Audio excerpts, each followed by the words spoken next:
PSL এর দ্বিতীয় qualify ম্যাচে ইসলামাবাদ ইউনাইটেডের মুখোমুখি হয়েছিল লাহোর কালান্দার্স। আর লাহোর কালান্দার্সের একাদশে ছিলেন দুই বাংলাদেশি ক্রিকেটার সাকিব আল হাসান এবং রিশাদ হোসেন। ইসলামাবাদ ইউনাইটেডের বিপক্ষে প্রথমে ব্যাটিং করতে নেমে নির্ধারিত 20 ওভারে 8 উইকেট হারিয়ে 202 রান করে লাহোর কালান্দার্সের ব্যাটসম্যানরা। লাহোর কালান্দার্সের হয়ে এই দিন 200 স্ট্রাইক রেটে মাত্র 25 বলে 50 রান করেন মোহাম্মদ নাইম। এছাড়াও কুশাল পেরেরার অবিশ্বাস্য ব্যাটিং, একের পর এক 4 ছক্কা হাঁকিয়ে মাত্র 35 বলে 61 রান করেছেন কুশাল পেরেরা। এছাড়াও আব্দুল্লাহ শফিকের 24 বলে 25 রানের উপরে ভর করে নির্ধারিত 20 ওভারে 8 উইকেট হারিয়ে 202 রান করেছিল লাহোর কালান্দার্স। লাহোর কালান্দার্সের দেওয়া 203 রানের লক্ষ্যে ব্যাটিং করতে নেমে শুরু থেকেই ব্যাটিং বিপর্যয় ইসলামাবাদ ইউনাইটেডের। একের পর এক উইকেটের পতনে ব্যাকফুটে চলে যায় ইসলামাবাদ ইউনাইটেড। ইসলামাবাদ ইউনাইটেডের বিপক্ষে বোলিং করতে আসেন রিশাদ হোসেন এবং একের পর এক উইকেট তুলে নিয়েছেন এদিন রিশাদ।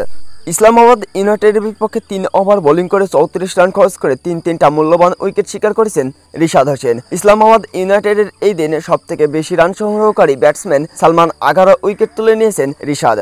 এছাড়াও দ্বিতীয় সর্বোচ্চ রান সংগ্রহকারী ব্যাটসম্যান সাদাফ খানেরও উইকেট নিয়েছেন রিশাদ হোসেন। সেই সাথে সাথে ইসলামাবাদ ইউনাইটেডের সবথেকে তারকা ক্রিকেটার জিমি নিশানের এই দিন উইকেট তুলে নিয়েছেন ডানহাতি এই leg spin bowler Rishad Hossain. একের পর এক অবিশ্বাস্য বোলিং রিশাদের কাছ থেকে। লাহোর কালান্দার্সের হয়ে এই দিন দুর্দান্ত বোলিং করেছেন রিশাদ হোসেন, শাহিন শাহ আফ্রিদি। শাহিন শাহ আফ্রিদির তো একেবারে চোখ ধাঁধানো অবিশ্বাস্য বোলিং, কেননা 3.1 ওভার বল করে মাত্র 3 রান খরচ করে এই দিন মূল্যবান তিনটি উইকেটও শিকার করেছেন শাহিন শাহ আফ্রিদি। 0.95 ইকোনমিতে এই দিন বল করতে দেখা যায় শাহিন শাহ আফ্রিদিকে।